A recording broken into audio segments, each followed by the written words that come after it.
backbones of America, and live from the G&D Show studio, this is your GhostMan&Demon Hunter Show.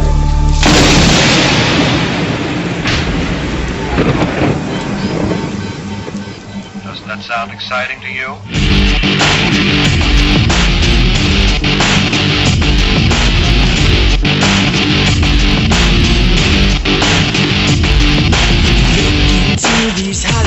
Hey, welcome back, Shadow Nation. Welcome back, you crazy kids, to the one, the only, mystifying Oracle Radio, your GhostMan&Demon Hunter show, Demon Hunter. Yes, sir. What's going on, buddy? Is there punch and pie? I was told there would be punch and pie. Pumpkin pie. Special thanks to all our homes. Pumpkin pie. Special thanks to all our homes, all our sponsors, Stitcher, Smart Radio, Planet Paranormal, Action Audio Apps. Are you listening? Because they want to know, so check them out at actionaudioapps.com. Our buddies in Canada, our buddies in Canada, Paranormal A Radio. Thanks, guys, for being so cool. The system's just jacking up here tonight, as usual, huh? As usual? As usual, yeah. Thanks, guys, for having so much fun with us there. Even the system's having fun with us tonight, guys. Yeah, so anyway, welcome back to the greatest fans this side of the galaxy.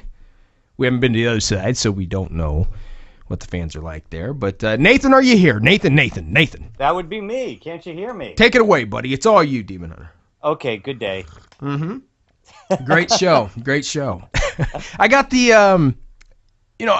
for tonight's guest, I'm really excited about it. You and I are both excited about it. We got him to come on, and we have a lot of these, guests from Hollywood and stuff like that, and they're amazing guests. But a lot of the times, actually, seldom do we get someone on that we really love the topic. Well, and there's few topics we love as much as Sleepy Hollow. Sleepy Hollow, of course. And to find out the things that we found out from our brief discussions with tonight's guest.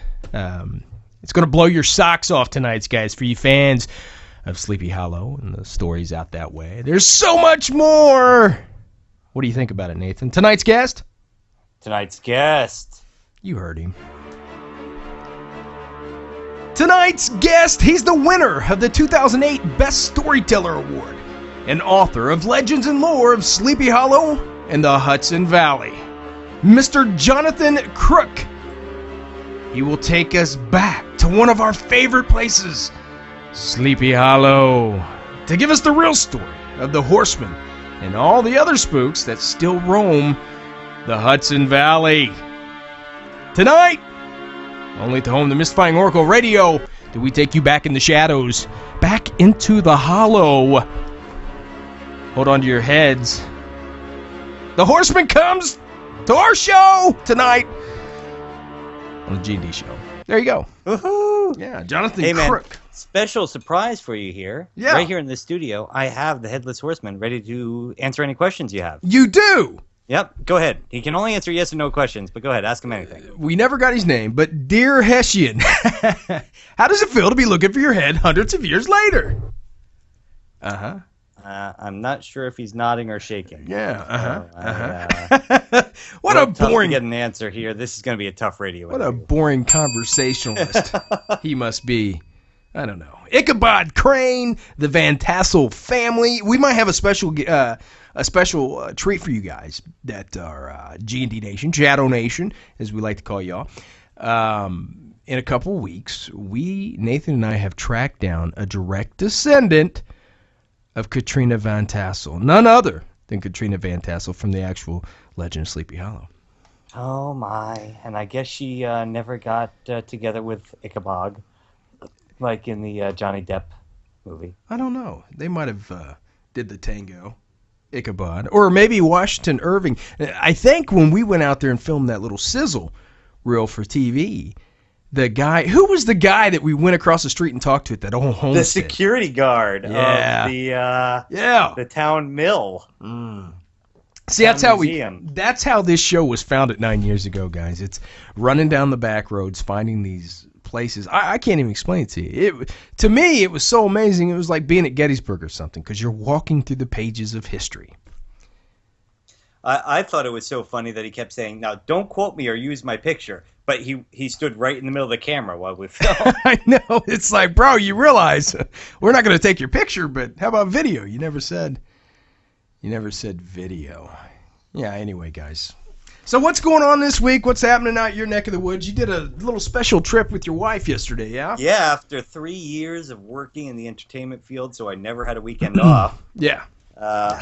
Chrissy P realized that I could go places with her now. Oh, boy. So at the last minute, we dropped everything. We hopped in the car. She has a story she's writing based on a story by John Greenleaf Whittier. Okay. So we drove up to the birthplace of John Greenleaf Whittier in Massachusetts and went to his house. And we were the only people there when we showed up. Apparently, it's a local, gold mine. Everybody driving through stops at the house. Yeah. But yesterday, we were the only ones there.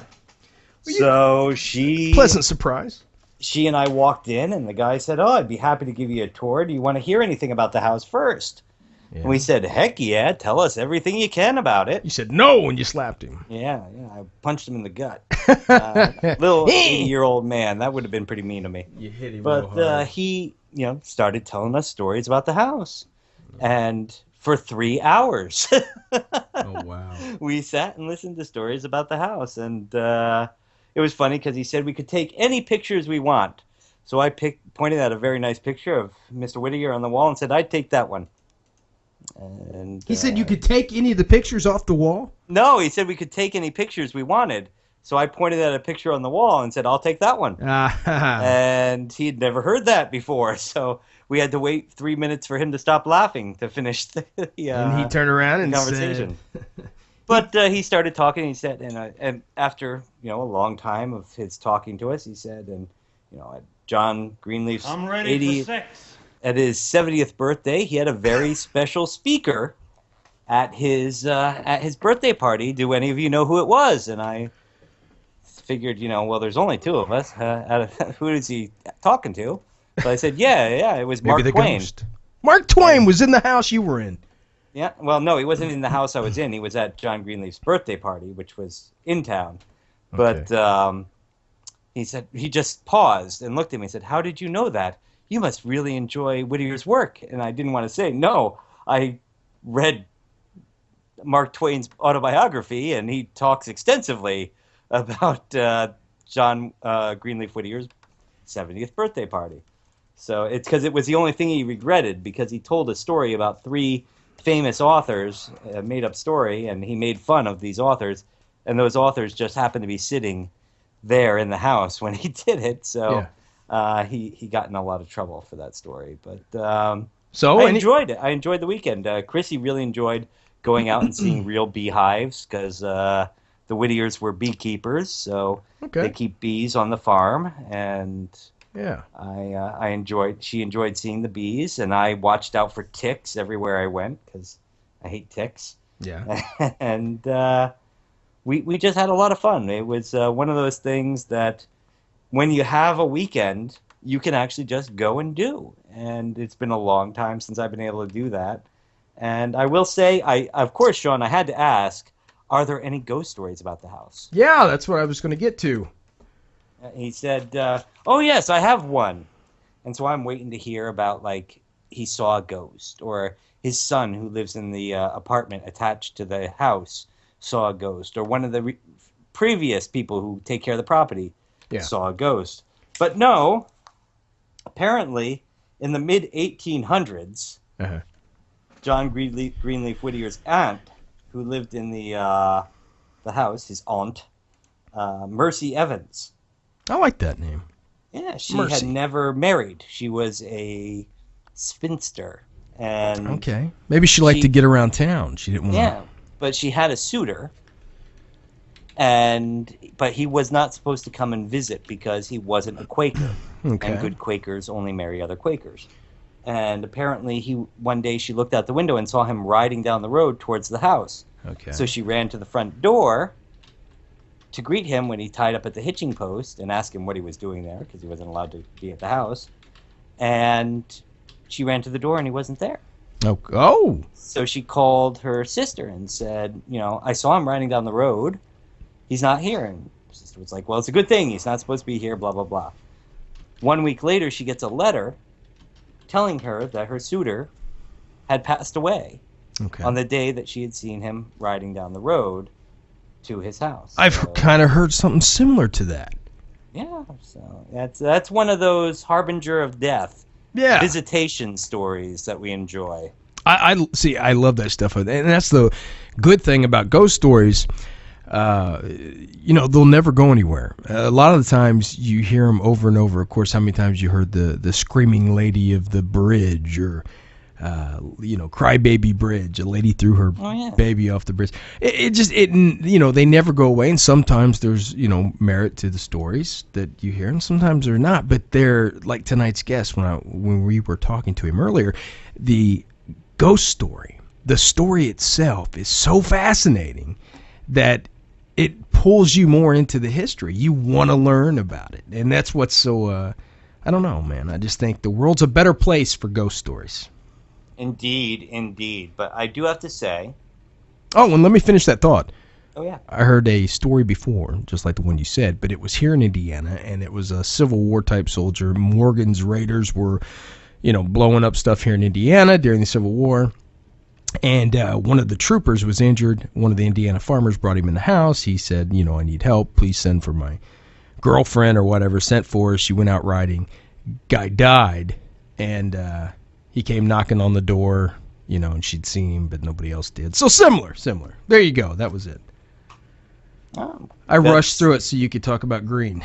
Well, no, I was just going to say, Greenleaf. If you're a fan of poetry or you're a fan of abolitionists, which Greenleaf Whittier was one of the most famous abolitionists out there during the 1800s, you can go and visit his home almost anytime you want in Hanover Hills, Massachusetts.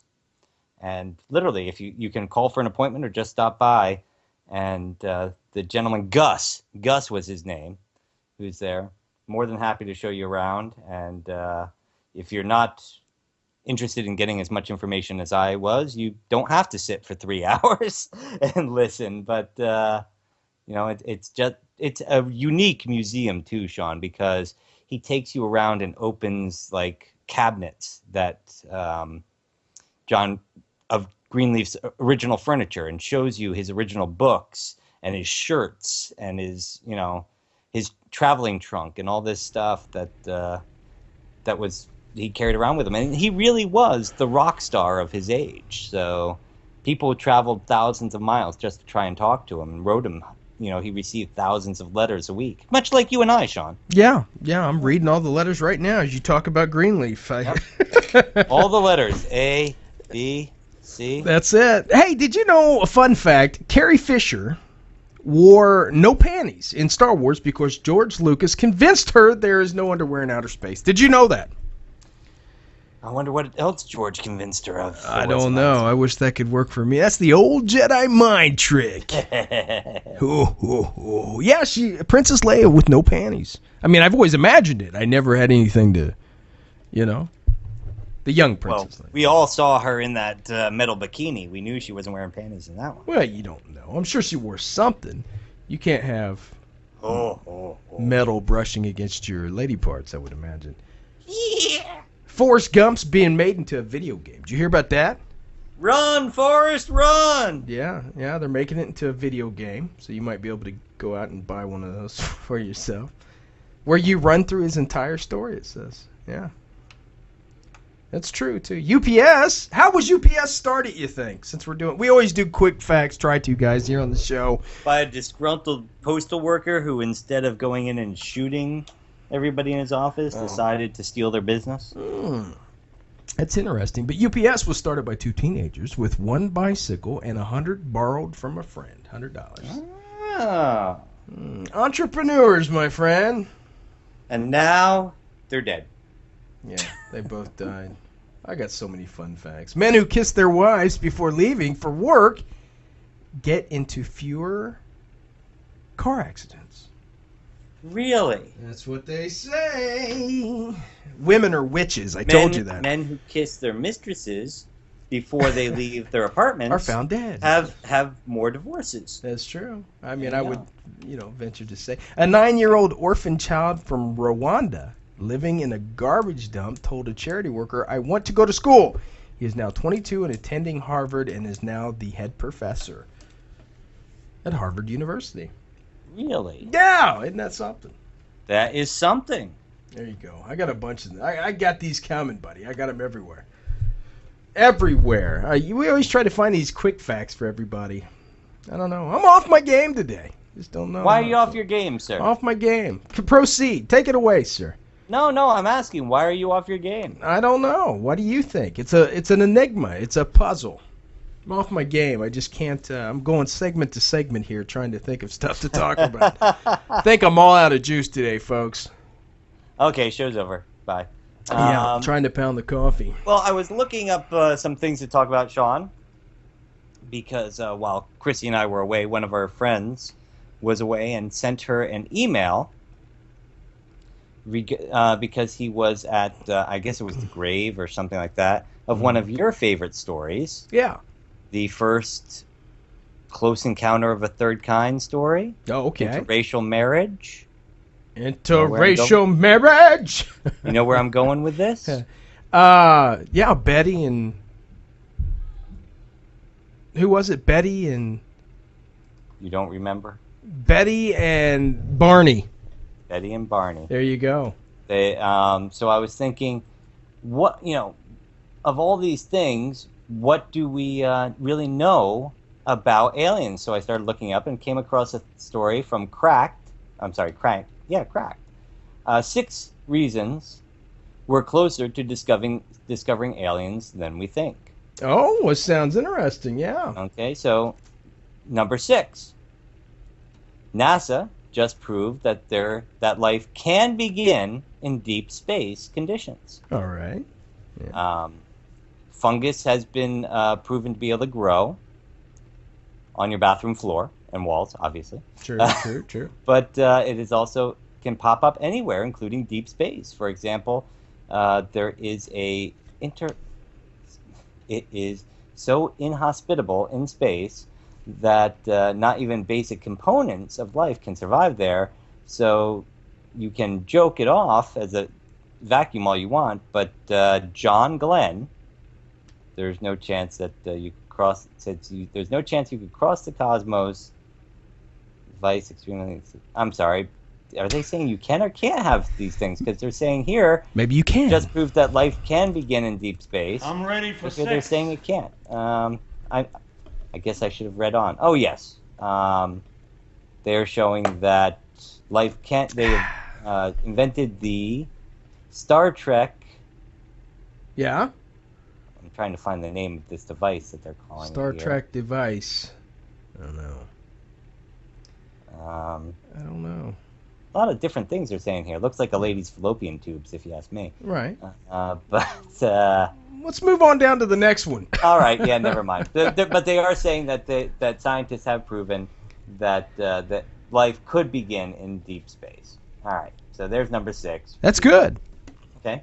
Turns out that the S-holes of... S-holes. Is that a space thing? Turns out there are S-holes of habitable planets. Okay. Habitable planets. Yeah. S-holes. S-holes. Are those... I'm trying to watch my language. Are those, black holes, right? S-holes? Yep. Beginning with our Milky Way, a 100,000 light-year wide span. Yeah. 2003 to 2013. Yeah. Astronomers calculated that there were about 20 billion Earth-like planets. Oh, of course. Yeah, there's a lot of So, I mean, just look at Mars. If Mars was a little closer to the sun, it would have atmosphere like ours. Did you see that? Europa, which is a moon around Jupiter. Yeah. Did you see that picture all over Yahoo.com yesterday or Google or whatever it was, where it was a picture of sunrise on Earth from Mars. The Mars rover had taken it. It was really put things in perspective, man. It really did. It was You think about how big that planet is, or Martha. right. I'm sure they don't have the Brady Bunch there, but you think about how big that is, and all you got's that little robot out there. What is it? Twice the size? Is it as big as Earth, or let's see here. I think it is. Yeah, it's as big as Earth, I believe. Mars is. No, Mars is a little smaller. A little smaller. Still, pretty good sized place. And you have a little bitty, if in fact there isn't anything living there, you have a little robot crawling around taking pictures. That's a pretty big dang place to take pictures, you know what I mean?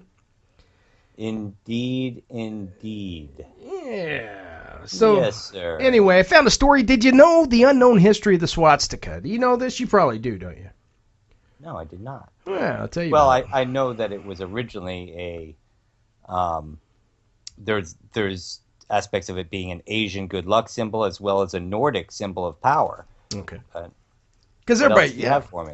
Yeah, everybody knows about Hitler and his craziness. So let's read on. It could mean anything. May 17th, 2015. Everyone knows that the swastika is a symbol of hatred and cruelty, with fascism that led to one of the most destructive wars humanity has ever witnessed. But did you know that before the Nazis used it, this symbol had a history dating back almost 12,000 years?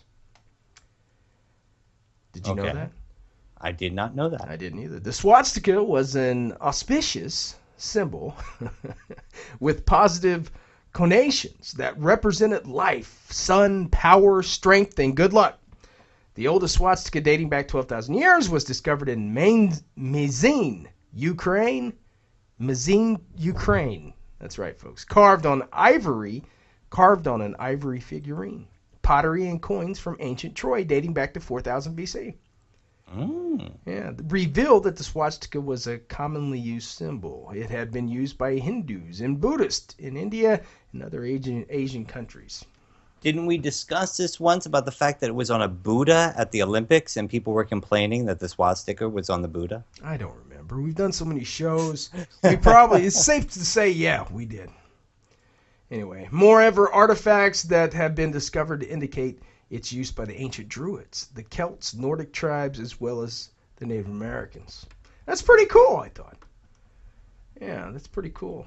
It's one of those universal symbols that was twisted by a crazy person.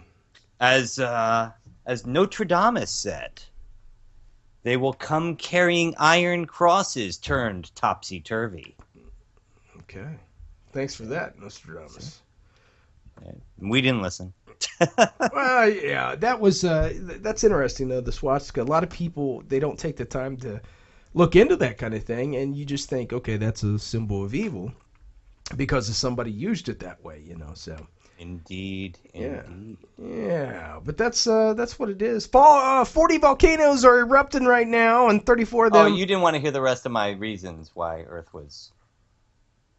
why we might be getting closer to aliens. I do. Go ahead. Take it away. Number 4. Life on Earth is believed to have started 1 billion years earlier than we thought. Oh. Recent scientific studies show that there's a chance that the Earth is 4 billion years old. Oh my goodness. 4 billion years old, Sean. That doesn't sound right to me. But the Earth is 4 billion years old. But if only popped up halfway through that, life only popped up halfway through that. Yeah. So, reason number 3. Yeah. And I'll go through these so you can tell your story there, because my story's done. Take it away, buddy. I don't. No. This was a filler story, so go ahead. We've found examples of life existing in extreme conditions here on Earth. So why wouldn't they live in extreme conditions on other planets? I don't know. I mean, we found life next to volcanoes under the ocean, Sean. This is true. Molds and lichens love space. Molds and lichens grow faster and larger in space. Lichen, like werewolves? No.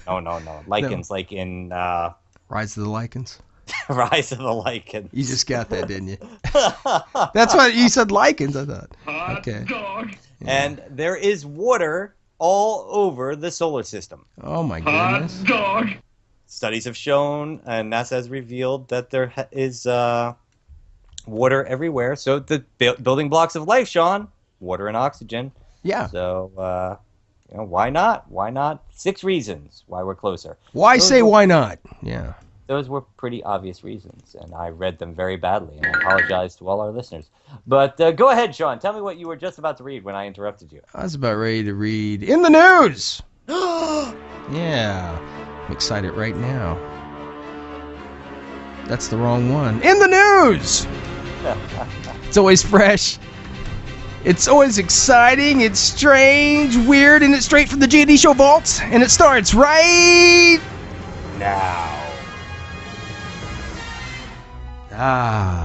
G&D News for another week, buddy. Another week.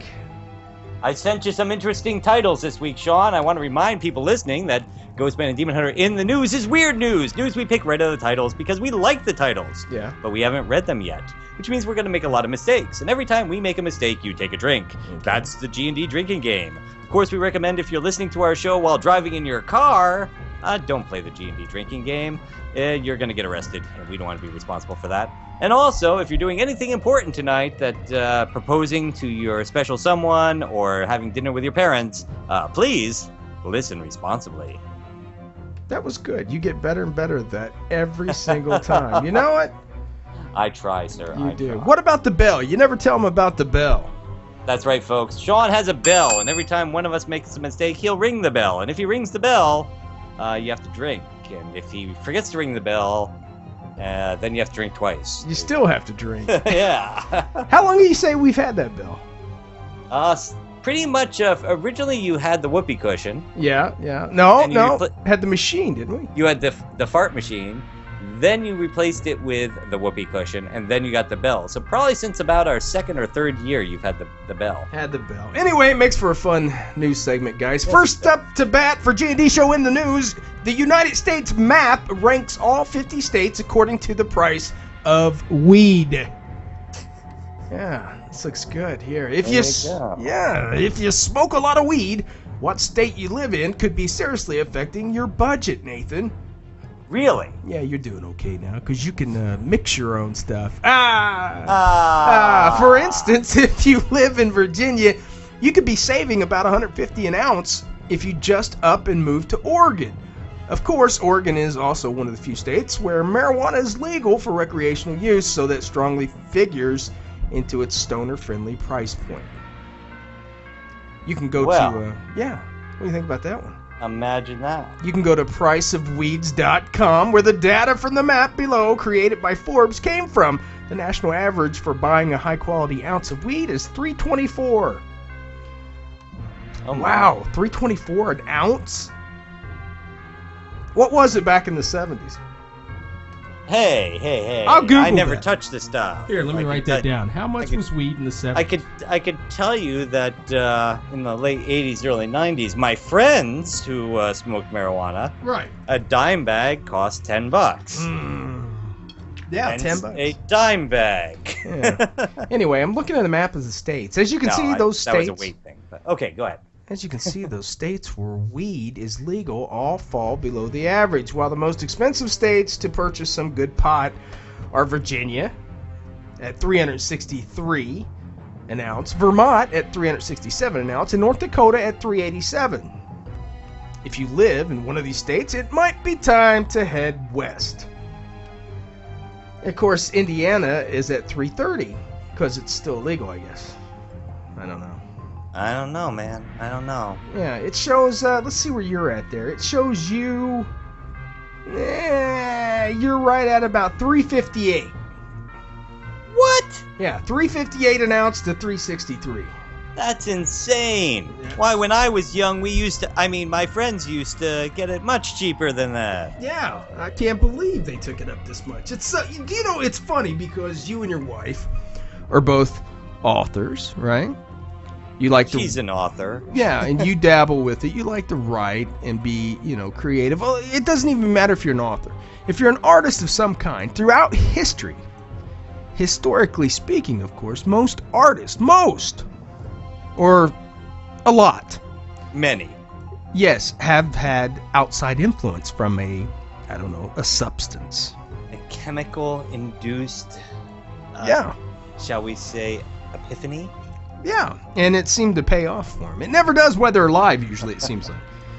But, Well, I must say, Sean, that if I had ever touched the stuff, yeah. all it would ever do for me is make me really paranoid and never want to do it again. You think so? Yeah. I don't know. But anyway, guys, there you go. Go out west if you want to save some money. But then again, the Midwest is pretty cheap, too. So, it's because it's legal out west now. Then again, it's legal in Washington, D.C., too. Well, look at who they have living in that state with them. All those politicians, they need to smoke. You watch all the people that have been bashing weed and marijuana, or same thing, marijuana, they've been bashing it for years, saying Satan's in the weed. As soon as a fat, rich Republican or Democrat backs it and makes it legal, everything will change. Mark my words. Everything. There's a reason they call it dope, man. Yeah. Anyway. Until your government says, it's okay. Then we'll say, Thomas Edison's talking doll will haunt your dreams. You know, I seen this. A creepy thing, man. Creepy. Isn't it? It is Long a little before the Master of Horror, this comes to us from the Huffington Post. Okay. Long before the Masters of Horror were using dolls in their movies to scare the bejesus out of us, Thomas Edison unwittingly created one of the first, and perhaps the most terrifying dolls known to man. They were spooky. Meet the talking doll. Designed in the late 1890s, the 4-pound, 22-inch talking doll is somewhat creepy on its own. However, its outward appearance pales in comparison to the sounds that it's capable of making. Go ahead and hit the bell there, Sean. Sounds that were recorded on a phonograph cylinder were then, 100 years ago, set inside the tiny metal torso. Okay. Because the cylinders are fragile, most of them failed the test of time. Yeah. And only 2 digital recordings of the dolls were known to exist. However, all that recently changed. Yeah. When the Lawrence Bakerly National Laboratory, drink, in collaboration with the Library of Congress, developed a 3-dimensional optical scanning system called Irene 3D. The Irene 3D, and it's IRENE. The Irene 3D, the developers were able to create digital models of the surface of the phonographic records, in which have a drink, allowed them to. You know, most newscasters would just try and get past that. They would just go right but past we let you have a drink when we do it. We do. Which allowed them to presently reproduce the audio that was stored on them. Oh. So, quick little thing for you here, Sean. Let me see if I can play this for you. Yeah. Play the voice, the spooky voices from the. There you go. I hear something there. What is it?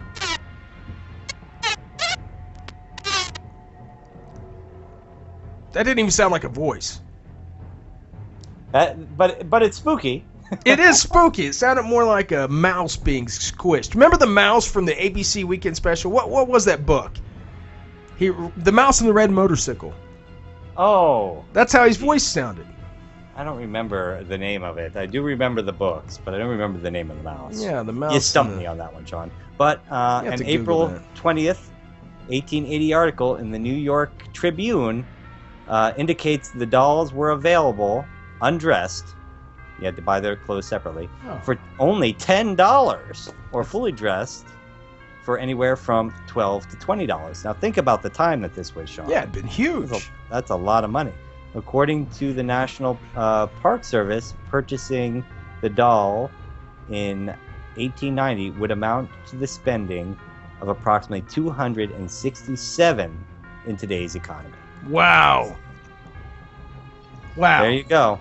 Given the doll's overall spookiness and the heavy price tag that adorned them in the 19th century, it is no surprise that the production, have a drink, of them was halted 1 month after it began netting Edison's company roughly 2,500 sales. Yeah. So Edison must have had some downtime. Yeah, well, he was always trying to find ways to use things. You know, some people say that his telephone to the dead was a downtime project. Other people say it was a joke he was playing on people. I'm sure but, it was. You know, that's one of those things. That's the mystery. Don't disturb the manatees during their relaxed orgy. How did I know you would pick that story? I like manatees. The endangered species... You like orgies. Yeah. The endangered species needs its private time. It's from our friends at the Huffington Post. Thank you guys so much. It's that time of year again, Nathan, when manatees engage in group sex off the coast of Florida, and alarmed people call the authorities. Come on, people. Stop being such screws. Indeed! There's these two big fat people... They don't even in my lagoon. They got whiskers. They don't even look human. Indeed, there's been a rash of concerned citizens reaching out to the Florida Fish and Wildlife Conservation Commission, which has a dedicated manatee hotline to report what. Yeah, they got a hotline, really. They got it for they can report what they perceive as manatees in trouble. I see, said the blind man. But these gentle giants are actually just doing what comes naturally. Having sex in masses in shallow, warm water where they are likely to be spotted by confused vacationing humans. Only the tourists. The rest of them just watch. They call. We usually get is the call. Drink up, guys.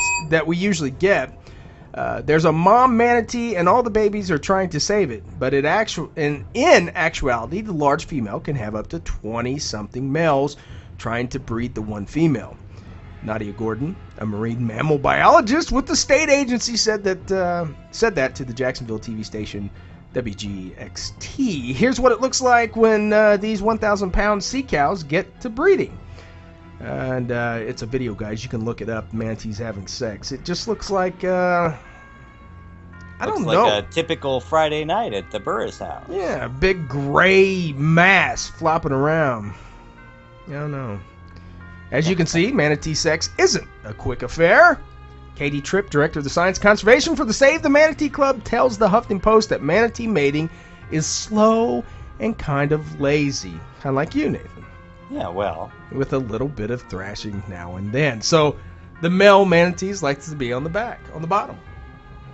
I have no problem with that. I think they're conserving their strength.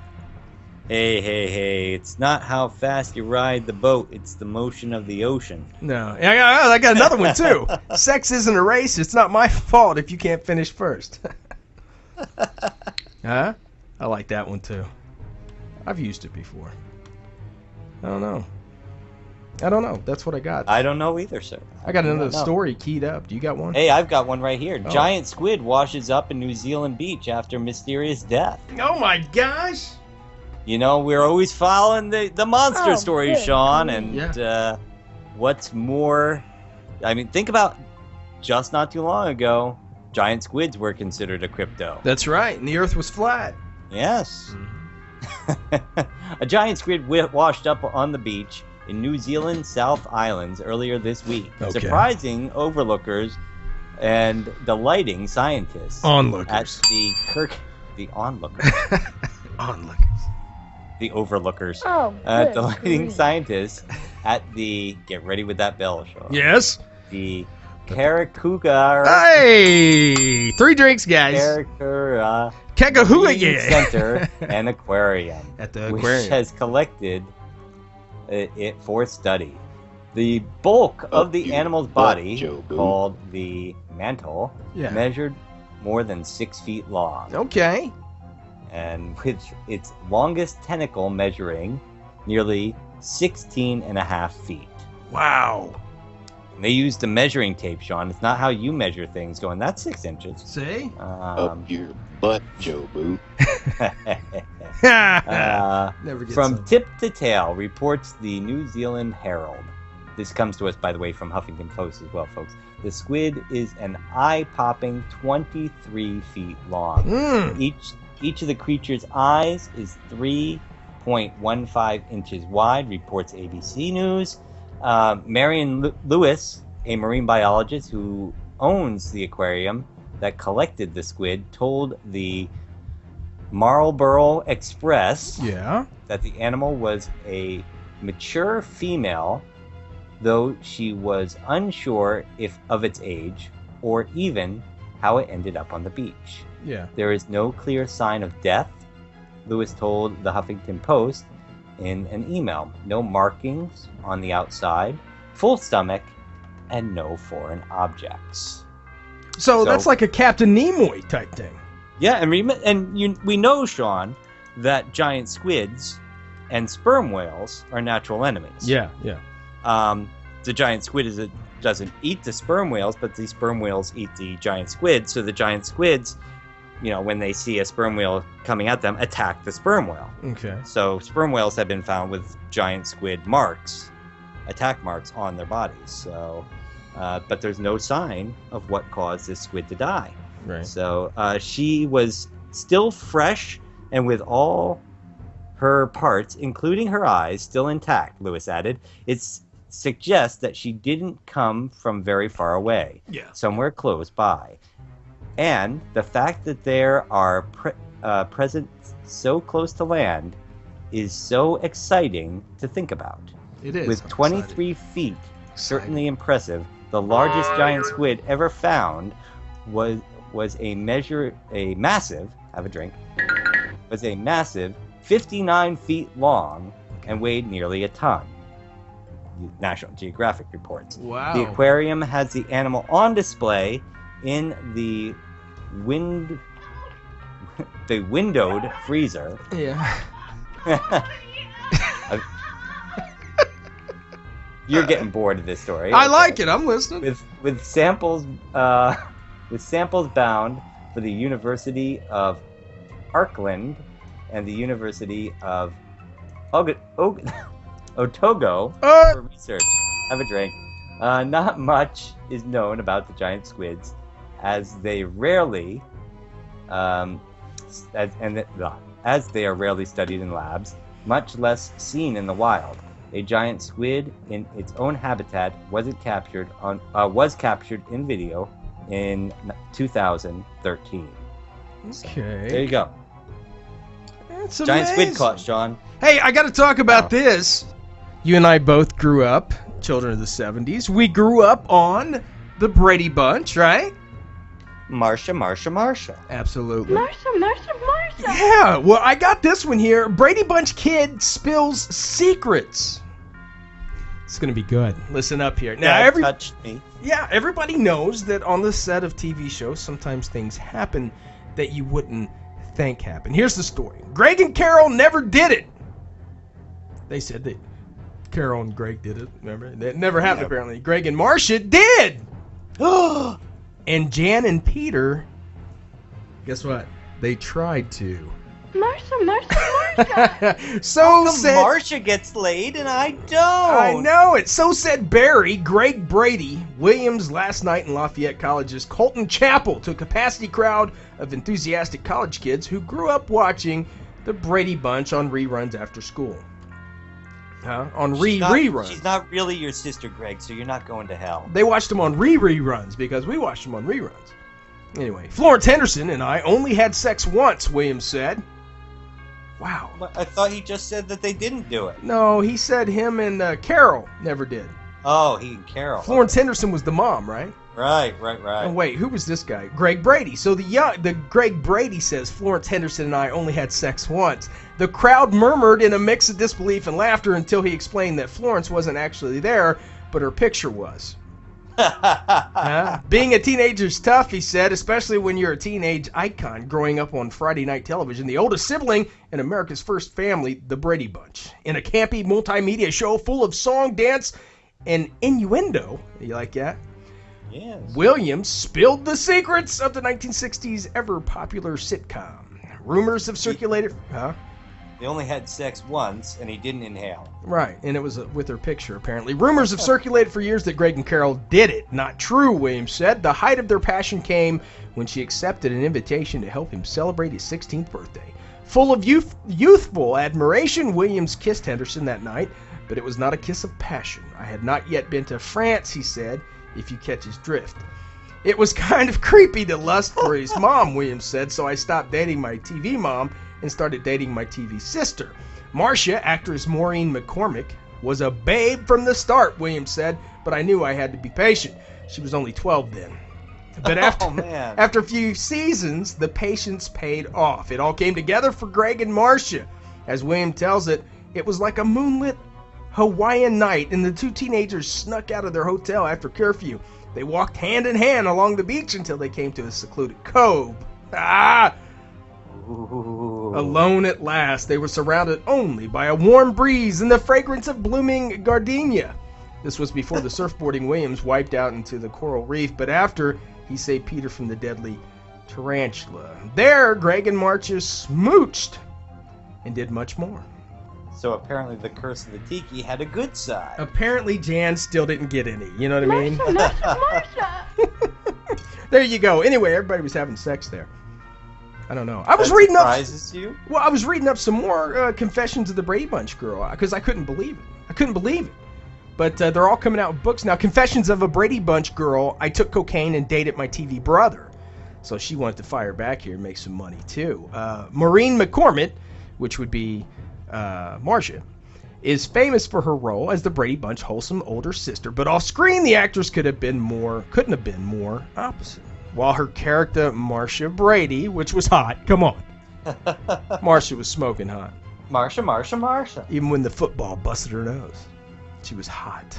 Hey, even Davy Jones went after her then. He did. While her character, I wonder if he ever got her panties. Davy Jones. He did. While her character, Marcia Brady, was winning over audiences with her fresh-faced charm, McCormick was spiraling into depression and resorting to drug abuse, she admits in a shocking tell-all book. In her memoir, here's the story, Surviving Marcia Brady and Finding My True Voice. She opens up about her battle with cocaine addiction, trading sex for drugs, two abortions, and a debauched nights partying at the Playboy Mansion. Oh my goodness. She said, my goodness. I know. She said, I was hiding the reality of my life behind the unreal perfection of Marcia Brady. No one suspected the fear that gnawed at me even as I lent my voice to the chorus of Brady singing It's a Sunshiny Day. Oh, I'm not laughing. I'm not. It's just so, my parents used to always, say, watch the Brady Bunch. Watch the Brady. If they only knew. She also. I have just one thing to say about her tell-all book. Mm-hmm. Nobody likes a tattler. Yeah, you don't kiss and tell. Especially now. Anyway, McCormick says that her relationship with Williams first kicked off while they were in Hawaii, like he said, where they had sex. Man That's alive. it. She's now 52. So she's available, Sean. Yeah, she's ready to go, buddy. I thought she married, who's the cat from Mysteries at the Museum? Not Mysteries. No, we had Don Wellman on last week. Who's the guy that did Night at the Museum? Ben Stiller? Ben Stiller. It wasn't the real Marcia Brady that married him. It was the one that played it in the remakes, right? Right. Okay. There it is. There it is. I knew I was confused. It is. Anyway. There it is. Marcia got all the action. Marcia. Sorry, Jan. You're out another round. Yeah, anyway. I thought I had to mention that, man. I was reading it before the show, and Stacy, my wife, didn't even believe it. So I had to read it live on the air. You know what time it is, Demon Hunter? I'm feeling a bit legendy. Yeah. Is that a word? Legendy? You hear... Mysteriously legendy? I don't know. Something like that. Yeah. You guys hear the music. Each week we have a G&D original series where we cover the world and bring you the latest and greatest in legends. From monsters to vampires to werewolves. We hunt these mystical creatures down and try to find out if there's any truth to the latest sightings. This week's Legend X comes from the Hoosier State. Of course it does. The Mill Race Monster. Huh? Tell me more, sir. Looks like the Swamp Thing to me, Nathan. It does. Looks like the Swamp Thing to me. Have you seen it, Sean? I have not seen it, but it's not that far down the road, so we might be able to actually go check it out, man. That would be cool. That would be cool. I got weekends off now. I never have heard about this, but apparently on November 1st in 1974, the year of our Lord, the Columbus Police Department received the Columbus, Indiana Police Department received a series of panicked reports from no less than 2 sets of eyewitnesses, all of whom claimed to have seen and even been attacked by a huge bipedal green-skin monstrosity. Yeah. Tell me more. That took to skulking near the waterways inside Indiana's 83-acre Mill Race Park. These encounters would alarm locals and lead to what some consider to be the biggest monster hunt in the history of the United States. Right here, Nathan. How did we miss this? I don't know. I don't know either. Dubbed Death Valley by residents during the 1950s. When the location was besieged by rodents and severe flooding, the tree-shrouded Mill Race Park is now known for its winding rivers, 2 small lakes, and dense wooded areas designed for picnicking, family outings, and private rendezvous. Rendezvous. Maybe Greg and Marcia was out there. I don't know. But in the autumn of 1974, the picturesque park was notorious for something else, harboring a violent, scaly green monster. Yeah. Here we go. It's going to get good, guys. The first encounter involved 4 young women whose names, perhaps due to their age, were not released by the police. As bored teens are wont to do, the group decided to go hang out in Mill Race Park, where they could converse free from adult supervision. At approximately 3 p.m. on November 1st, 74, one of the young women spotted the thing between 2 trees near the paved boat ramp that led into the East Fork of the White River, not far from where the Driftwood and Flat Rock rivers merged. The terrified teens wasted no time in escaping the park and reporting the incident to almost certainly skeptical law enforcement officials, stating they had seen a green, hairy, and large creature. Later on that same evening, a pair of women, having heard nothing about the teenagers' earlier sighting, decided to stop in Mill Race Park to chat and eat the fast food they had picked up somewhere quietly. That they had picked up somewhere quiet. Apparently, these people don't know how to write an article. That's why we need to proofread these things, Demon Hunter. That would take out all the fun. They had picked up somewhere, anyway, there's no way either of them could have known that they were about to have a traumatic face-to-face encounter with an unspeakable thing. The only one of the pair to ever come forward regarding this harrowing event was Tyra Cataline. Maybe we can get her on the show. I don't know. She related details of the incident, which is in many ways similar to the first sighting of the Murfreesboro Mud Monster on television program Monsters and Mysteries in America in 2014. It was just a typical evening shortly after Halloween, and we decided to go take our dinner down to the park and eat it and talk. And we were just kind of staring out into the dark woods. At the moment, a pleasant night between friends began to distort into a scene straight out of the drive-in double feature. Cataline detailed when she first saw the nightmarish creature. Out from the woods comes this thing. He had to be at least 7 feet tall, if not taller. It was way taller than a normal man. Way larger than a normal man. Her and her girlfriend. It was then that the situation went from bad to worse, from the hysterical duo who were trapped inside the car, praying that this monstrosity would leave them alone. Cataline continued her nerve-wracking account. It was beating on the windshield, trying to get in, and we were screaming. Who wouldn't be screaming? Huh? Indeed. We thought we were going to die. I said, we've got to get out of here, but the driver's leg was shaking so badly she couldn't get the car started. Through the battered and mucus-smeared windshield, Cataline finally managed to get a good look at the attacking monster's inhuman visage. There was a greenish tinge to him, she says, to the thing's face. I don't know if it had been in the river drinking. She might have been drinking, and it got moss on it because there was so much slime on his face. It did have fangs, and he was trying to bite through the glass, and I was afraid he was going to tear the door off. Nothing has ever scared me that much. Finally, the driver of the car was able to compose herself enough to start the engine, and a pair made a quick exit, leaving the toothy green, slimy-skinned fiend in their wake. We were just glad to get out of there with our lives because this was just the most horrible thing you ever saw. There you I'm go. I'm scared, Sean. The mill race monster, in Indiana. Columbus, Indiana. It's about an hour from me. That's horrible. Also known as the Lover's Lane monster. This sounds like a Bigfoot type thing to me. Yeah. What do you think? It sounds Bigfoot. Could be a bear covered with slime. It had fangs. 7 feet tall. Could have been. I don't know. But it was We'll have to definitely check it covered with slime. The first time that you met us in the story, the teenager said it was just a big slimy, or it was a big hairy, slimy kind of beast, and then the girl said it was just big and slimy. Anyway, Demon Hunter, it's 7:59. It is? It is. I guess it's that time. All right, guys.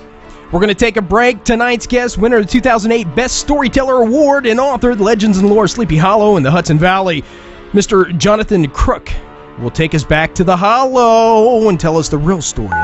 Anyway, guys, each week we play an independent band. This week's band, McCullough. Name of the song is Who Am I? Demon Hunter. Who am I? Shadow Nation. We'll be right back. Who am I? Who was I?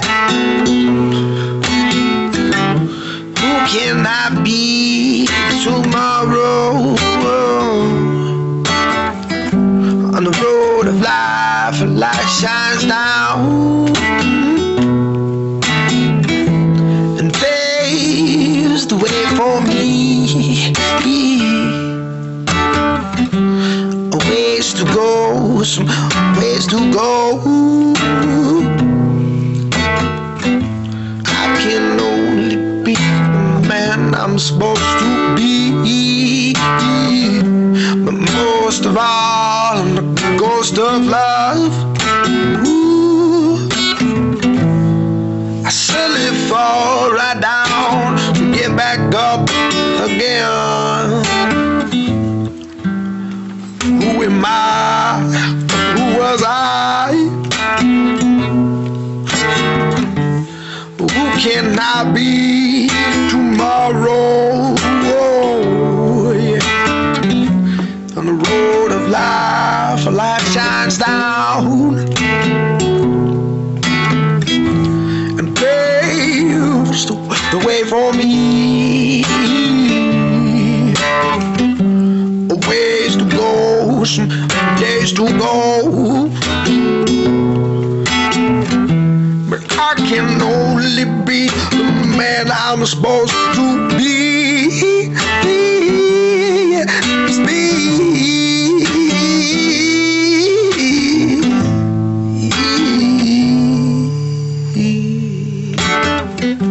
But most of all, I'm the ghost of love. I slowly fall down to get back up again.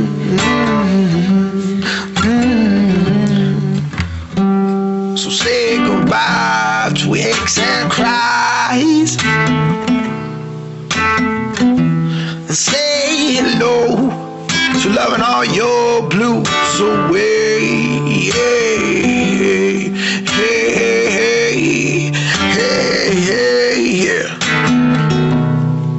Yeah, oh, hey, hey, yeah,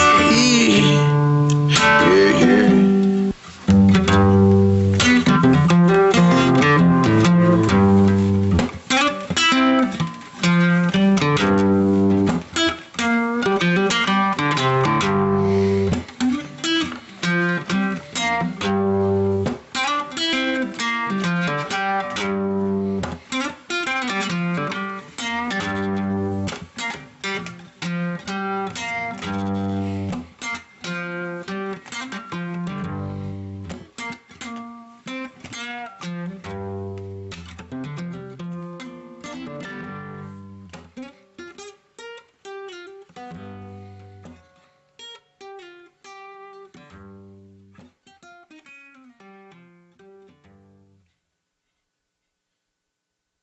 Hey, it's Don Wildman from Mysteries at the Museum on Travel Channel, and you're listening to the Ghostman and Demon Hunter Show.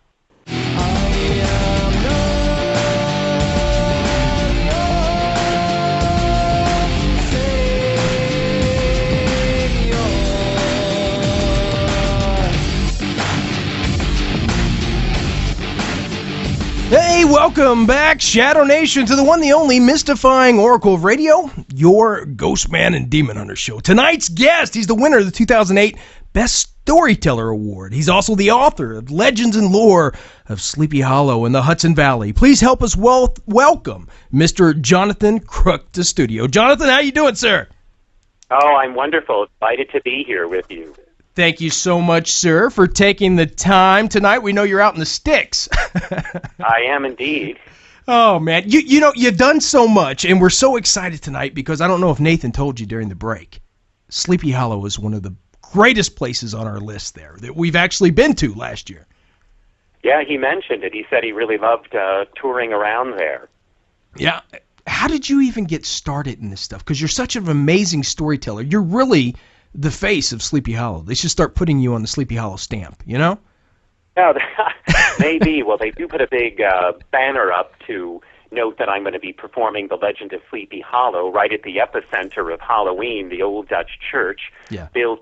Began building in 1685, and they had a few almost like a supernatural mishap there when the church was being built. But I got started because they wanted to revamp what they were doing, and they were historic Hudson Valley. Yeah. They had a Halloween festival, but they were having people dress up like Frankenstein's monster and Dracula. Mm-hmm. So they wanted something more authentic.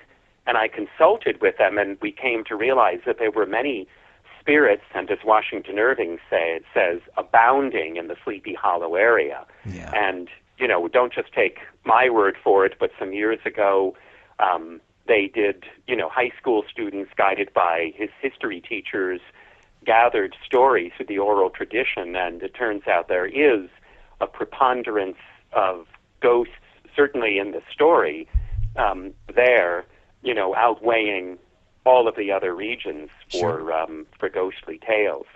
So I began to tell first some of those ghost stories that are mentioned in the Legend of Sleepy Hollow, like the one of a woman in white who wails before storms, and you can hear her across the Tappan Zee, which is part of the Hudson River. And there's also, from the Revolutionary War era, the ghost of Major John Andre, who's kind of an invisible entity who, kind of comes upon you at the place where he was captured, at the Sleepy Hollow Tarrytown border, and you feel an icy presence, and some have even said they hear him moaning, why was he hanged? Why didn't they hang Benedict Arnold? Right. And it's kind of an early morning phenomenon. And of course, the commander-in-chief of all the powers of the air is the Headless Horseman, and he's based in reality. I mean, there's evidence of why he would haunt this region. So I began first telling those stories, and then 5 years ago, they switched me into the old Dutch church from Philipsburg Manor, and there I tell, in the church itself, the Legend of Sleepy Hollow in a kind of an abridged but a very dramatic, true to the Gothic and the romantic nature of the story. Right, which draws people from all over the country, all over the world. People, flock there now because they are seeking, as the weather changes and the days grow shorter and the nights longer, people seek something to soothe the soul from the melancholy side. And Sleepy Hollow provides that. And, it's the atmospherics, the history, the heritage, and the hauntedness all combined to give people that really soul-enriching experience. Well, I think the evenings there, and Nathan will back me up on this, are truly spellbinding. They were just, being there at twilight, seeing this statue of Ichabod being chased by the Horseman, just the feel to the place. You can feel what Irving must have felt when he was there with his mother. Can you tell us, I've read up a little bit about the history. Can you tell us a little bit about the author of Sleepy Hollow and how that came to start with the story and everything. Yeah, he was, when he was a teen, he was a voracious reader, and to escape New York City, he would go up into the Sleepy Hollow area, ostensibly hunting for squirrel, but really he was hunting for stories. Right. And in the tavern and out at an old mill called Carl's Mill, and through a guide who was half native, half European, he began to gather ghost stories. And it was, some say a former slave who told him of the Headless Horseman, and the native guide told him about the spell placed upon Sleepy Hollow, perhaps by as it says in the Legend of Sleepy Hollow, a sachem, of a local tribe. So Irving absorbed all of these stories. And then when he was in Great Britain visiting with Sir Walter Scott, he began to read German fairy tales, of kind of a longer story called The Marchen, and he learned about a hunter who continued to hunt even after he had died. And these stories resonated with him and reminded him of the tales he heard back home outside of New York City in Sleepy Hollow. And that's when he began to kind of collect them. And yes, he added an element of fiction, and he drew upon different sources. But at the core are these ghostly stories which serve really as like reminders of the history and heritage. And some scholars have said the reason the ghosts come and haunt, particularly in the Hudson Valley, is to remind us of what had gone on before the big changes, brought about by, immigration, coming into the area. Yeah, Revolutionary War. The Headless Horseman is there to remind us about the dangers, the woe of the American Revolution. And, well, I have to say, one of my favorite little things that I've done is gone down to Sunnyside. Ah, yes, Washington Irving's homestead. Yeah, in Terrytown. And I didn't get to bring you there last time you came, Sean, but we will go. That's where I got you the Sleepy Hollow mug. Yeah. At Washington Irving's home. And I just remember being there and feeling the air. And I love the story of the railroad when they wanted to put the railroad through his yard. And he said no. Yeah. But he really haggled them until they said, well, we'll give you free passes on the train whenever you wanted. So he would literally go out and flag down the train in his backyard, and they would have to stop in his yard to pick him up. If he wanted to take a ride on it. But there is, even though they don't like to talk about it at historic Hudson Valley and other places, sometimes people, some of the interpreters there have noted certainly the feeling of Washington Irving, and some have even seen fleeting signs of either his spirit or that of his nieces who he doted over there. Yeah. And the place is sometimes, it gets covered with wisteria.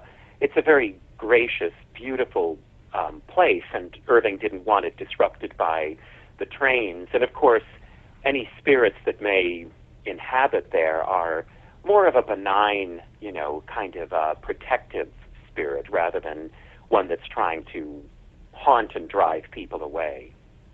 Now, a lot of people, Jonathan, they say they come from all over the world because, of course, they grew up on, in school, Washington Irving's work. And then they seen, Disney came out with the cartoon and all the numerous pictures made off of this amazing story. But after doing some research, I found out, and you touched base on this a little bit at the beginning, that it's not bogus, that there is actually some merit to the Horseman. Can you explain that and go into the story? Yes, I'll give you the smoking canon, and people can get more details looking at my book, Legends&Lore of Sleepy Hollow in the Hudson Valley. It's on through the History Press. They can even, I'll send them a signed copy for if they want. But yes. I discovered through various sources, a professor of history at West Point directed me to a journal kept by General William Heath, who was at the Battle of White Plains. And in the story it says a Hessian trooper lost his head, and Washington Irving says at a nameless battle. But the only battle big enough to have had, plenty of cannon was White Plains. And Heath writes in his journal that right around Halloween, 1776, a Hessian artilleryman trying to kind of do a little reconnaissance on a horseback went around to see where the American lines were. And the Americans had managed during a rainstorm to keep their powder dry. And as this Hessian comes up, and this is a fierce fighting, guy, they thought the Hessians would eat your children if you didn't give them, food when they came by their houses. And, he has a, mustache, pointed at ends, a long ponytail, a helmet with a big brass, plate on it that may have had a skull and crossbones or something like that. And so he's coming around, and the Americans had kept the powder dry. They load up their cannon, and boom! And in Heath's journal, it says, a Hessian trooper had lost his head, a Hessian artilleryman, I'll say, lost his head, and his horse went down too. And then there is a local legend, or a local story about a Hessian in another circumstance rescuing a baby from a house that they were ordered to burn down, a house belonging to patriots. And so this family, when they happened upon the body, without a head, begged the minister in their church in Sleepy Hollow to allow them to bury it there. And the minister most likely agreed as an act of Christian charity, but because the body didn't have a head and was that of a Hessian, it didn't get a grave marker. And that family were the Van Tassels, yes, of Katrina Van Tassel, Ichabod's, fancy in the legend of Sleepy Hollow. So that is in William Heath's journal, that a Hessian lost his head. And undoubtedly, Washington Irving, who was named after George Washington, loved local history, learned of that story from that slave at Carl's Mill, and that became the genesis of the legend of Sleepy Hollow.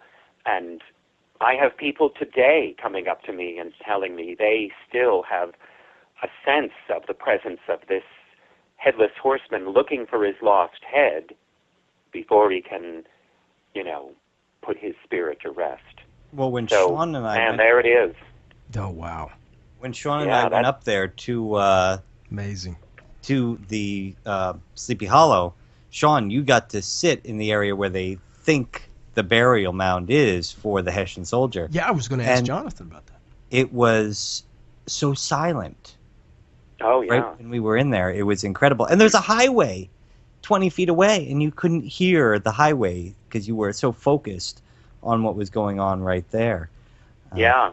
It's that's an incredible Route 9 sensation. there. That's where Ichabod Crane got chased by the Headless Horseman. But what's remarkable is how you said how it's a sense for, a desire to know the supernatural, to know what greets us or meets us in the next life, that around Halloween draws, tens of thousands of people to Sleepy Hollow to, wander around the cemetery, to go into the old Dutch church or go across the way to, experience the kind of the horror show called Horseman's Hollow, which is horror, I'm saying, in a complimentary way, because it's, it gives people the thrill that they're craving. But again, there's something authentic and deep about Sleepy Hollow, and its connection to the spirit life that draws people every year. Well, and I can't say this enough, spellbinding. It was just, That's the word. Yeah, you can feel the whatever presence just falls over you the moment you walk into Sleepy Hollow. And what got me, though, Jonathan, was, and we spoke a little bit yesterday about this, the town, even though the school is named the Horseman, that's their mascot, the Horsemans, and, they got a little pizza place that Nathan and I went to, the only place you can get fish and pizza and beer. That's right. Yeah. The Horseman. Yeah, the Horseman. Other than that, of course, we didn't go in October. You wouldn't even know unless you knew your American literature, American history, and heard about the book. You would pass through and go, oh, look at the pretty church, and you would just keep going. And there's some signs, but other than that, it's not like a big thing. You would think with all the movies, Johnny Depp and all this, it would just, why are they trying, especially, I got to say, the old Dutch church. I get that feeling they want to put a lid on this, and I understand kids and stuff. Go ahead. It's true, yeah. But let me tell you about the old Dutch church. It's one of the oldest continuously active churches in the area. It's still a spiritual center, and it's this kind of white light among the dark. And so they are right to protect their congregation as and their house of worship.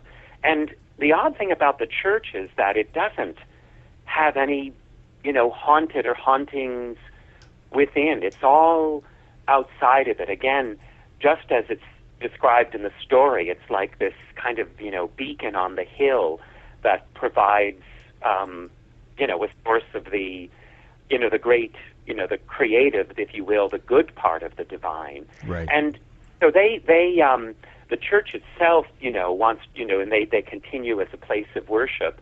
The community, however, especially in October, the Chamber of Commerce, Historic Hudson Valley, they do bring it to life more. And in all of their advertising, they make note about Horseman's Hollow, the legend of Sleepy Hollow being told by, yours truly in the old Dutch church, Washington Irving's Homestead Sunnyside doing kids programs. And, of course, they have a big thing up the road with fantastically and artistically carved pumpkins in wild, arrays, thousands of them creating, everything from dinosaurs to the Egyptian pyramids and all, and that's a big attraction.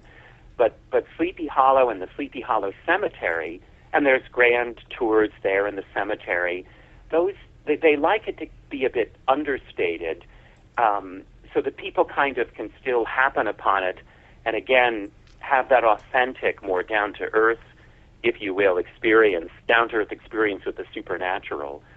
So that's the story about, why it seems like they're not, tooting their horn all over the place. And yet, thousands of people come and the shows, at all those different venues sell out every year, and it gets bigger and bigger each year. And it's not just the Johnny Depp movie or the Fox TV series. It's, again, that authentic sensation for getting a touch of the supernatural, from another, maybe a darker point of view. Yeah. And you get it when you go to Sleepy Hollow. You feel it, like you guys said. Yeah, you do. It's all around you. It really is. But I think I always say the ghost of Sleepy Hollow, the legend of Sleepy Hollow, it's a ghost story with class. You know what I mean? It is. Yeah, it is, and it's kind of a romance. It's also a story about little fear of strangers, xenophobia. Ichabod gets run out of town, but he may not exactly be in love with Katrina Van Tassel, as he says. And there's a little tradition among the Dutch to maybe do this kind of thing where you chase away an insincere stranger, but even if you're saying, oh, well, Brom Bones, he's dressed up like the ghost, so there's no real ghost, it doesn't necessarily mean that just because Brom is dressed as the ghost, right, that there is no headless horseman, apparition, specter, goblin, as these all described. Right. Sleepy Hollow. And again, I can point out, many a time I've had people come up and take me aside and say, look, I thought I heard a snorting or a galloping over by this part of the cemetery or over by the golf course adjacent to the cemetery. Do you think that could have been the Headless Horseman? Uh-huh. And they also wonder about the White Lady, and they have no knowledge of these, prior knowledge of these things. Now, I personally haven't, encountered the Headless Horseman's spirit or the White Lady's spirit, but so many people approached me. It again prompted me to research and then write that book, Legends&Lore of Sleepy Hollow and the Hudson Valley. And I, note the origins of all of those spirits too, and some of them, like the White Lady, lots of ghostly layers there to learn about, especially when you get up near Raven Rock. Very, haunted place there. Ravens Rock. Tell us a little bit about that. I've never heard of Ravens Rock. Well, Raven's Rock is where the White Lady haunts, and it's a remote place. It's in Rockefeller State Park, and it's a kind of big 30-foot, glacial, rock, and from there, before the trees were cut, you could see all the way to the Tappan Zee. And there's stories dating back to the native folk of, unfortunately, women going and being in that vicinity, and either through an attack or through freezing to death in a storm, perishing. But then their spirit seems to reappear, almost as if to give warning to others who might, venture into that area during perilous weather, or who may, be chased by an adversary, a rapist, perhaps. Mm-hmm. And they are, the apparition of the White Lady comes forward to kind of ward people off so that they don't suffer her fate.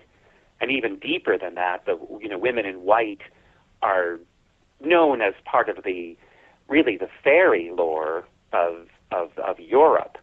But the White Lady here, she inhabits the Raven Rock area, and yes, you could say, well, maybe it's just a twist of the wind that makes people think there's a wailing, but others, she's the one most people have reported to me as, an apparition who they've experienced.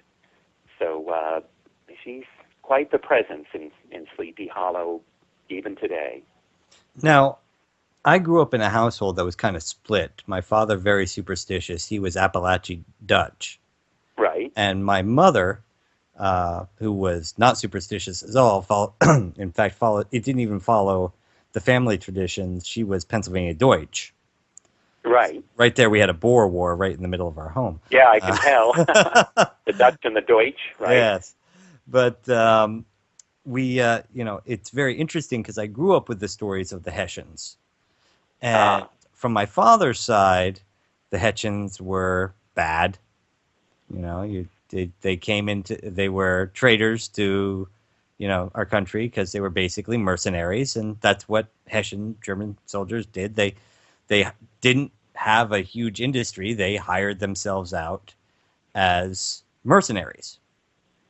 Where my mother's side looked at it more as these were people who didn't have any other way to make a living, and you sent them out. They got hired out to these places. And when they got here to America, the British basically told them, you will fight, and if you survive and we win, we will pay you and then send you back. But in the meantime, you have to make your own way here.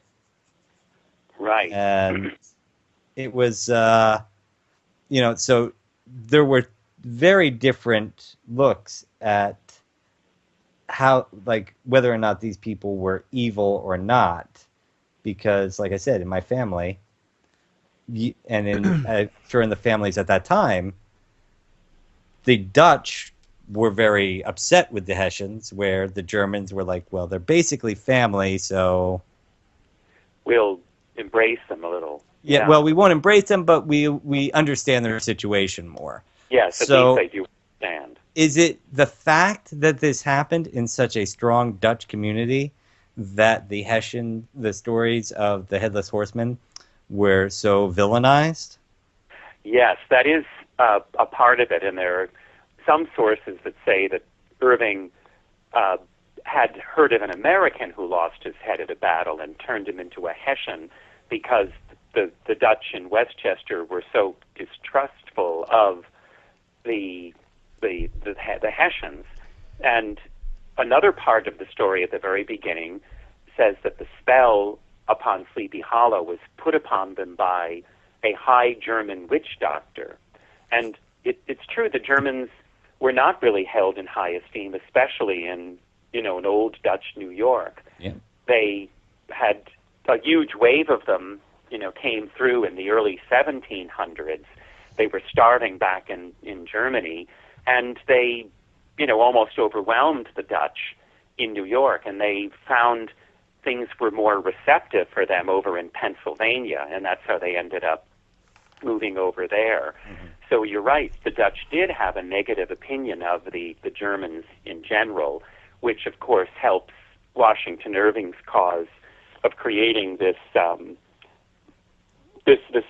goblin. It wasn't too hard to go from a Hessian soldier to a goblin in the minds of the, inhabitants Right. in and Demonized around Sleepy Hollow.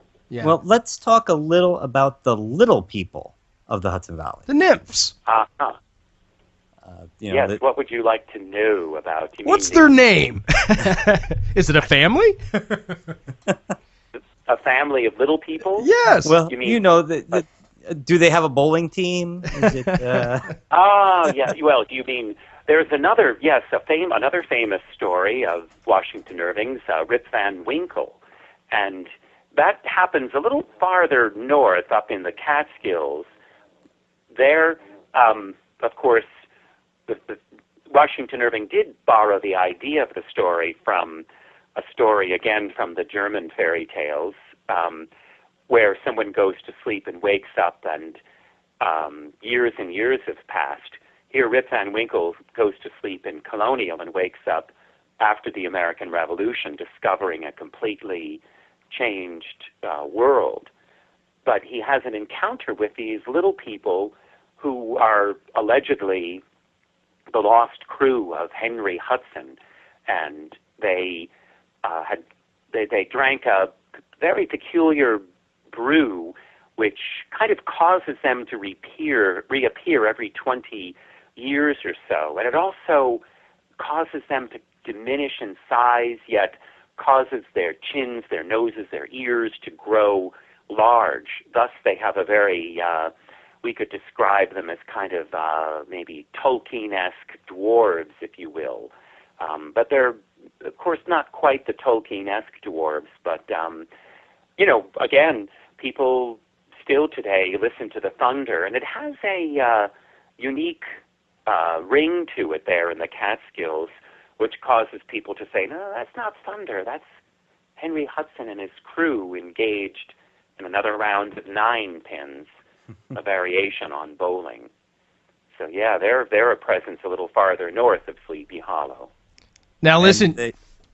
Several people have claimed to have seen them and claim that they are aliens. So Uh-oh. Yes, there are. I've heard about that aspect of it too, that could be another explanation. And of course, particularly back in the 80s, the Hudson Highlands and had a rash of UFO sightings, some noted by local police and other authorities. So it was taken quite seriously. So many times when people encounter that which you can't describe, you might instead of looking at these strange beings and instead of calling them aliens, you call them little distorted looking men. So possibly that could be another explanation for the little men encountered by Rip Van Winkle up in the Catskills. Yeah. Interesting connection there. Jonathan, you're amazing. I know we're running out of time. I want to get your thoughts. You have been, probably more than anybody, alone late at night in the Sleepy Hollow Cemetery, the old Dutch church. Rehearsing, sure. What do you think? What do you feel? Are they real ghosts? In the church, I feel to be completely honest, I feel blessed. I feel I'm in a sanctuary.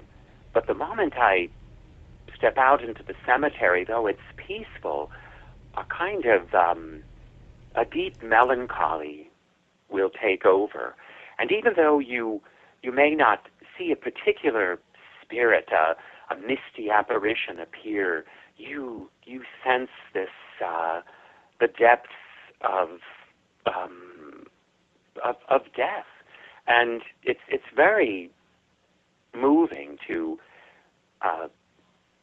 walk amongst those stones, more so perhaps than other cemeteries. And again, I can only attribute it to the spells dating to the times of the native peoples who inhabited Sleepy Hollow, and that spell which again I can really just best describe as a kind of melancholia, does pervade the atmosphere in Sleepy Hollow. What an amazing story. And I tell you what, Jonathan, I know we're going to wrap up here, but thank you so much for keeping this American story alive, because the storytellers... The first famous story by an American, The Legend of Sleepy Hollow. That's it. And you keep that story alive. And what we had said earlier when you and I was talking on the phone, the stories will live long after we're gone. Oh, absolutely. Well, I'm doing my part to keep this, deathly tales alive, and it has been working. Now, tell our listeners where we can get Legends and Lore of Sleepy Hollow and the Hudson Valley. I got to get this book.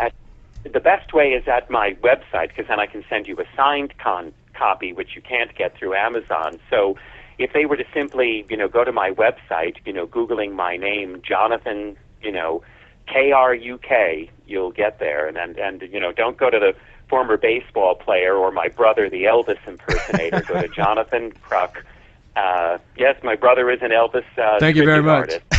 Thank you very much. Yep, and I'm the storyteller, so we're quite the family. And I'll be delighted to sign a book for $20 in postage and send it to them. And that's one heck of a deal, guys, because you have got to get these stories. If I wish I had this book, Nathan, before we went out to Sleepy Hollow. Oh yeah, definitely. We could have hit so much more for just. Well, guys, come back again. I'll get you into the show. Oh, you better believe. Well, we got to come back and hang out with you, buy you a beer or something. My goodness. Oh, I'd love that. Yeah, we could go down to Horse Feathers for a beer. Now, do you have the Sleepy Hollow? Do you have any lines memorized from that? Any paragraphs? I do. Well, I could tell you, when on mounting a rise, Ichabod Crane gazed out at his fellow traveler, and there he saw a huge misshapen figure. Imagine the schoolmaster's horror when he looked to see the face of his fellow companion and discovered he had no head. But imagine his deepening terror upon discovering there, glowering on the pommel of the saddle, was the missing head. And that's a little excerpt from I love it. Direct from Sleepy Hollow. Jonathan, can you stay on the line real fast? Sure, I will. Okay, buddy. Thank you so much. And we're going to close out this show. Nathan, what do you think? I think we have to plan another trip to Sleepy Hollow. We have to, guys. Jonathan Kruk, right? The author of Legends and Lore of Sleepy Hollow in the Hudson Valley. Quick question for you, Jonathan. When is the best time to visit Sleepy Hollow? What time of year? Well, of course, in early October. Really, through any time in October is best. All righty. All right, stay on the line 1 second. Let's pay the bills. Hey, special thanks, guys, to our tonight's guests. Special thanks to all our homes, all our sponsors, Stitcher, Smart Radio, Planet Paranormal, Action Audio Apps. Hey, are you listening? They want to know, so check them out at actionaudioapps.com. Creative Commons Free Music Archives, Midnight Syndicate, thanks for the tunes. From the haunted back roads of America, this has been another G&D exclusive interview. Don't go changing America. You know we won't. Demon Hunter. Because we love you. Night, Shadow Nation.